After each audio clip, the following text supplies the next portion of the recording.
All right, music fans, welcome back. Harmless Dave here, talking about real music and I don't know, some mediocre music and doing it in real time for a few real people out there just like you and just like me. Actually, a fairly long video ahead, so buckle up for that. Hopefully, I can get through it. All stream of consciousness here, some notes and some outlines, but no editing, right? I might have to stop the tape here or there, but there's no fancy editing because I don't know really how to do that stuff. um, Here is Blackberry Smoke. Be right here. This is classic rock for people who want to hear some genuine classic rock. It's Southern, it's soulful, it's bluesy, it's got some country in there, maybe some R&B. It's just really good. Be right here. It is the next generation of cool classic rock.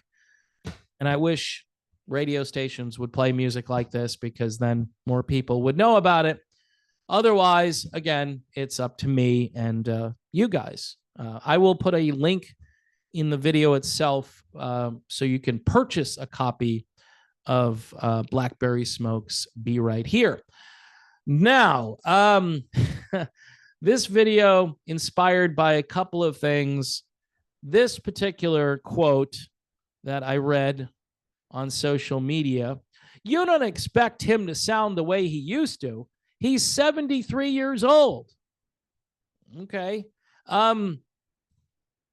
This is like a thing I hear a lot from some of my contemporaries who clutter up the internet with praise for people who should probably be in Bermuda shorts playing bocce ball at the Villages. All right. I'm just putting it out there.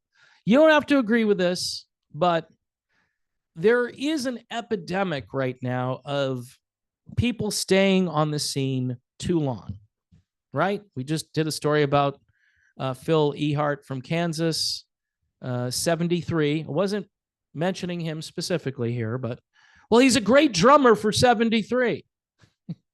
That might be true. But now he's in rehab, right? It's bad news for him. He has probably stayed on the stage too long. And there are reasons for this, and I'm going to try to cover it. I think what it is nostalgia creates a blind kind of loyalty that might be also a hearing problem for some. Now, I don't know. Could be a combination of both. It's like, I really can't tell the difference between what they sound like now and what they used to sound like in 1982. I don't know. It's about the same. Huh? I mean, look, I often say, I lived through the era and I went to certain shows, and those shows will always be the best. They always will be. Not just because, my first few concerts were amazing. Some of them weren't. I mean, I went to see Hall & Oates with Southside Johnny and the Asbury Jukes, and that was an okay concert, but not super memorable. But I'm sure everybody sounded great compared to, what they sound like now. I don't know. And Hall & Oates, they weren't fighting back in those days, so I guess it was pretty good. But I think nostalgia creates this blindness or this lack of hearing, and I get it. This might be the last time I get to see whoever. Paul McCartney.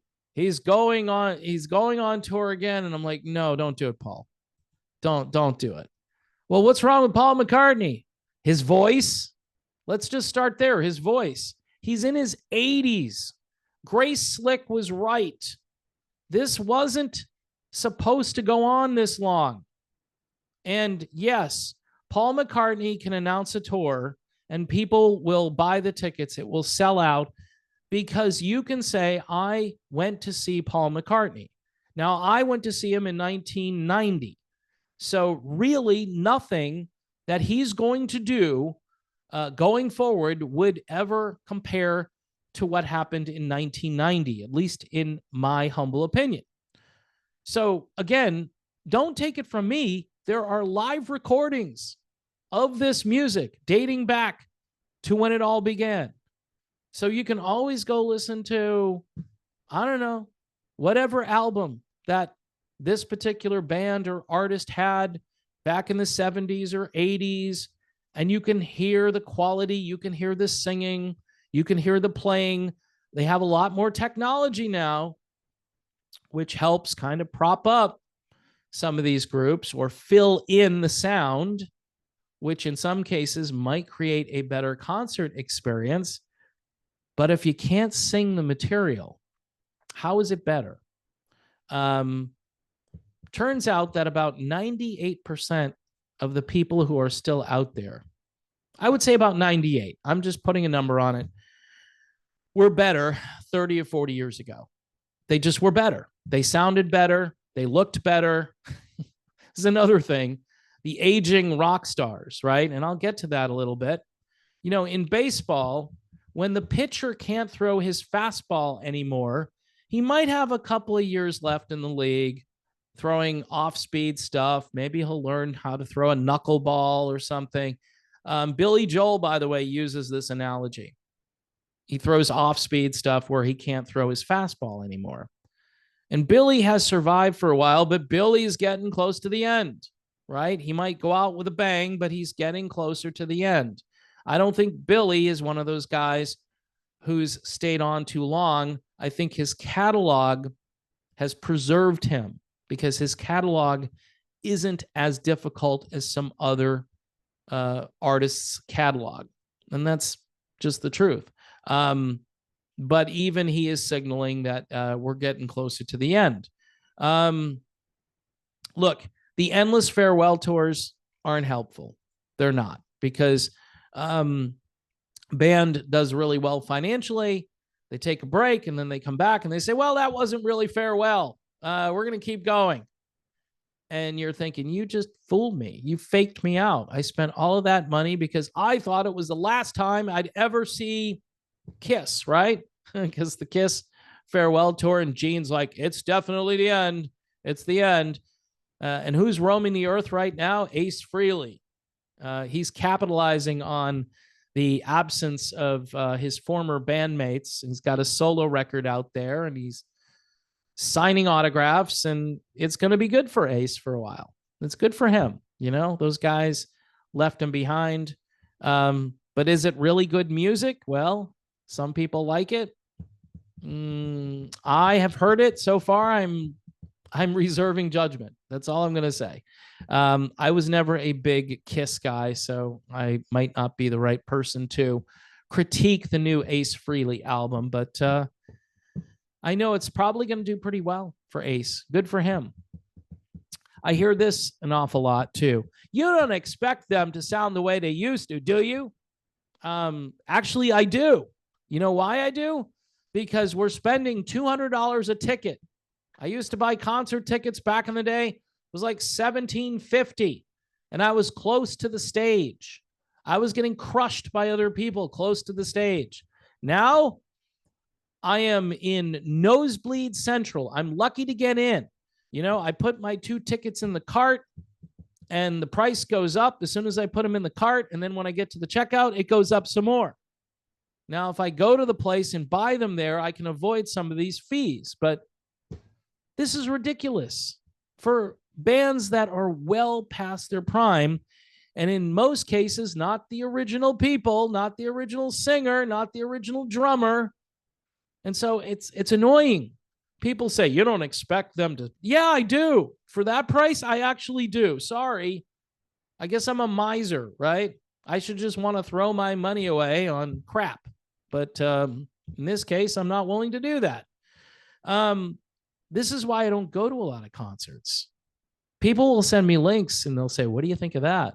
And I'll be like, not so good. Or I'll come back with, glad I saw them in 1988. But thanks for that. I'm glad you had a good time. I say that I'm glad if you like going, you had a good time, made you happy. That's pretty much all I can ask. If you know, or if I'm going to critique somebody, I'm not going to say, well, you shouldn't have had that good experience. You should have had a lousy experience. If you had a good experience, I'm not taking that away from you, but in the same way, when you send me something and you say to me, this is really good, what do you think? And I'm going to go, it's good for what it is, but, or it's okay, or it's mediocre. Those are typically my responses. By the way, staying on the stage or on this scene too long isn't doing any favors for what is left of rock and roll. It just isn't. Because you're seeing all of these old guys, in some cases, old gals, strutting around on stage in clothes that don't fit them very well anymore. Basically, geriatrics who, again, probably would look good in a collared shirt or, you know, some pants that fit and so forth, are now still doing the same thing they did back 30 or 40 years ago. Sometimes they upgrade or update, but in some cases it's not good. It's just not pretty. And you think to yourself, yeah, old guy trying to look cool. Now I do that. I try to look cool, but I'm not cool. So it's not a problem for me to, you know, this isn't an issue. But again, you have memories of, like, Elvis Presley would be a great example. Like, you had the 60s comeback Elvis. That was like my favorite Elvis. But then you had the 70s bloated Elvis eating too many chicken sandwiches and a lounge act at that point. Did not look good. Did not sound as good as he used to. But that 60s Elvis, I was a big fan of the 60s Elvis. Totally cool. Like, stole a page from like the James Dean handbook, and he was already cool in the 50s. So he just had to reinvent with some new clothes and with some new material, which, if you ask me, I loved the late 60s Elvis. That was like my favorite Elvis era. But, you know, at that point, you weren't saying, oh, he should probably quit. In the 70s, yeah, Elvis. And that was only, what, 20 years removed from his prime. You've got bands that are 40, 50 years now removed from their prime.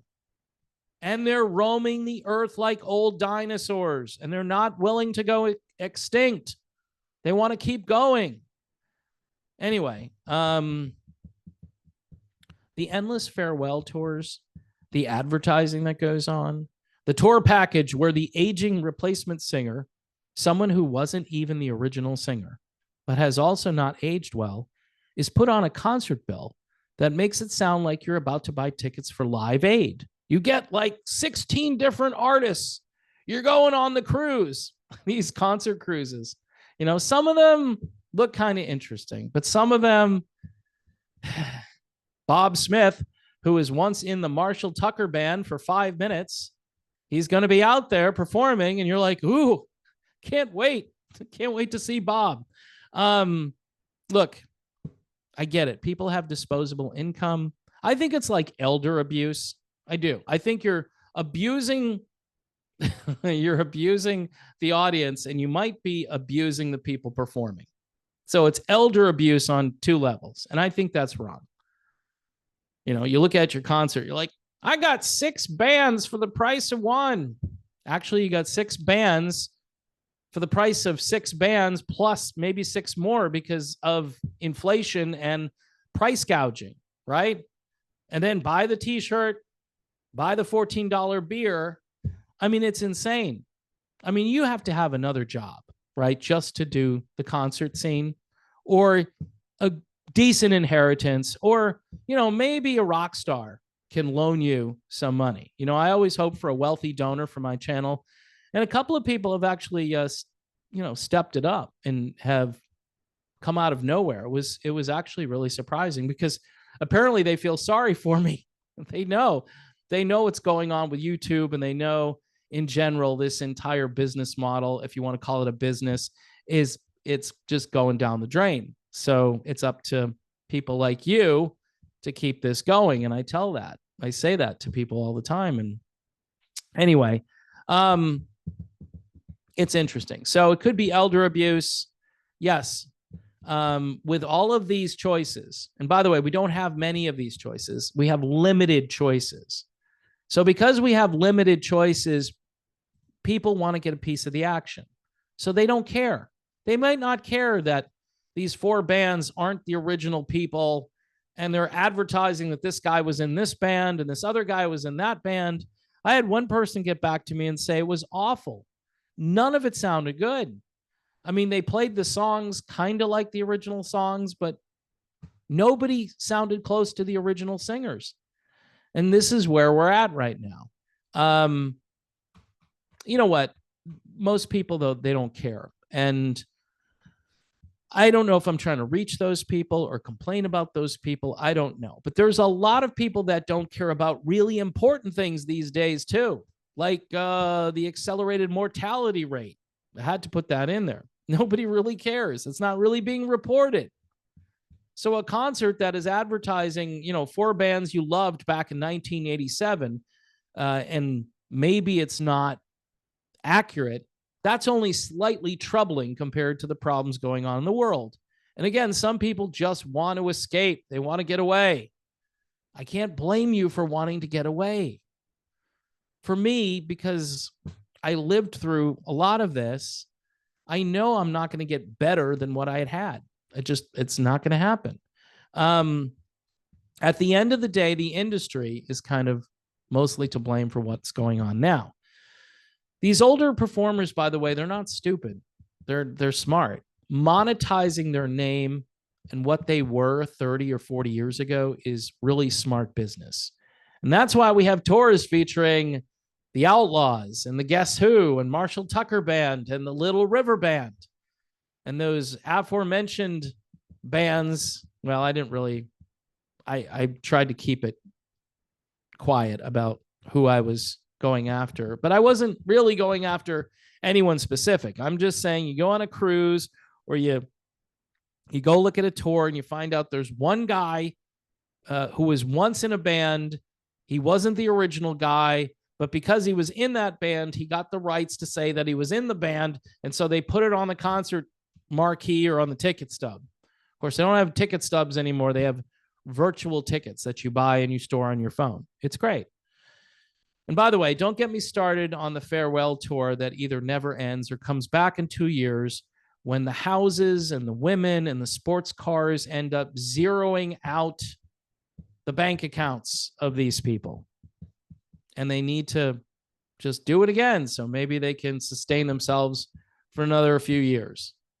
Invest well. The stock market doing pretty well. You got some money, put it into the stock market, guys. You don't have to keep touring. You can hang out at the villages and play bocce ball. That's what you should be doing at this stage. Not all of you, but some of you. Some of you should really think about doing that. So there you have it, folks. A little scatterbrained during this video. I had a lot of things I wanted to put into this, but only most of them got in, not all of them. This is kind of mediocre, like a lot of the music I've been getting from folks, and I'm sorry about that. It's just the way I feel. Now, this is not mediocre, so please check out Blackberry Smoke. Be right here. This is high caliber, full strength, no auto tune. I don't know if they're all original members. Maybe the lineup has changed. I don't know, but people who don't know about this band wouldn't really know anything about their history. So I would just go and listen with an open mind, and you'll hear some real music, which is very refreshing, and it gives me hope for the future. But for the time being, it's geezer rock bands and nostalgia and people saying things like, yeah, you don't expect them to sound the way they did. I do. At those prices, I do. So if they can't, they need to quit. That's the bottom line. They need to stop.